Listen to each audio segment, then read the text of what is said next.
Kinder, thank you so much for that. I'll wear the rust off a little bit today, but I did want to spend just 5 minutes talking about the Super Bowl because I didn't get to talk about it. And you know I love football. It's probably 65% of my show. So I watched it from a hospital bed. I took notes. Swear to God, I'm that big of a dork. So, as I watched it, so much of what we do, not just me, but you, we watch sports, and then we observe something, and then we have an opinion on what we observed.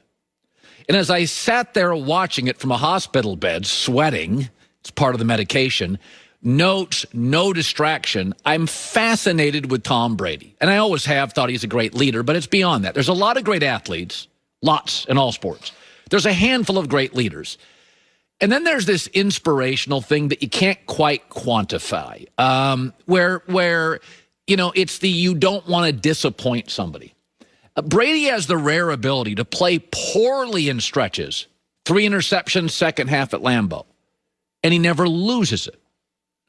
He has an ability to not be the most important person in the game. Super Bowl, it was the defensive front for the Buccaneers, and yet he never loses it.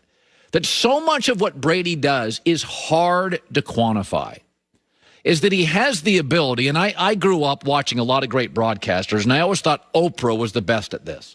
Not only was Oprah great at what she did as a broadcaster, but she curated other broadcasters through her network, and she actually inspired her audience. She was the first person, Ellen did a good job to take the baton from Oprah, to kind of inspire her audience. Brady did something with the special teams in Tampa that's hard to fathom. You watch football, I watch football. For the last decade or more, Tampa's special teams have been a tire fire. But yet in the playoffs, often on the road, they were really strong. Tampa's offensive line, as Tom joined the team this year, was middle of the road. Nobody thought they were elite, yet they went to Green Bay, Kansas City. They were a dominant unit against the Chiefs' defensive line. Ali Marpet's a guard, went to Hobart, came out 12th best guard, 13th best guard, 12th best guard. After Quentin Nelson, is he the second best guard now? Tristan Wirfs was the highest graded player, right tackle in the Super Bowl. Ryan Jensen, the center. Who's better at that position than him? That offensive line was middle of the pack last year. I'm not blaming Jameis Winston. I'm saying is Derek Jeter was a great leader, but he couldn't take a 265 hitter and have him hit 300 in the playoffs. LeBron's a great leader, but he never could make Kyrie Irving a great defender. Tom Brady made Tampa's offensive line a powerhouse. He took their awful, unreliable special teams and down the stretch made them a strength. So that's beyond leadership to me. That is inspiration, and so few do it. And Brady has the ability to play poorly in stretches, to not be on the field for long stretches, to not be that important in individual games, and yet he is inspiring other players. Scotty Miller, a wide receiver, was on with Nick Wright last week and discussed this very thing. Right away, we just saw his competitiveness and his work ethic.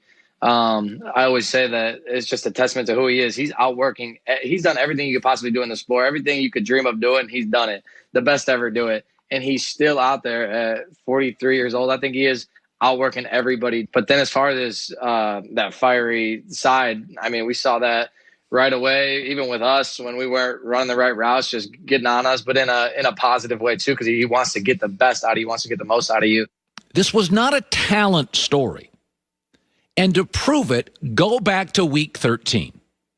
Nobody would argue what I'm about to say, including the Buccaneers. There was a lot of turbulence until about week 12 or 13. Nobody thought this was a Super Bowl team in week 10, 11, 12. Then they had a bye. From that point, that late season bye, they went 8-0. Dominant offensive line. Better than average special teams. Run game. So in that moment, when they finally, no preseason, they finally got Tom in season For 10 days of practice and inspiration, it totally changed the football team.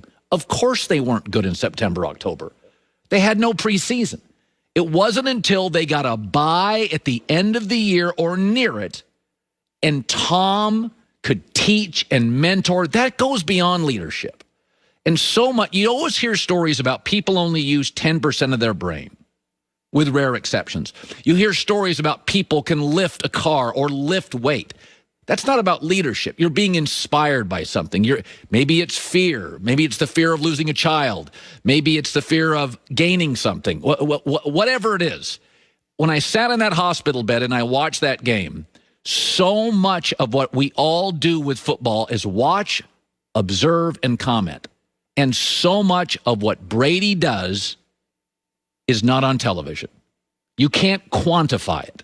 And you're going to see all these teams. There are going to be so many teams. Rams with Matt Stafford. Watch the Bears go pay for Carson Wentz.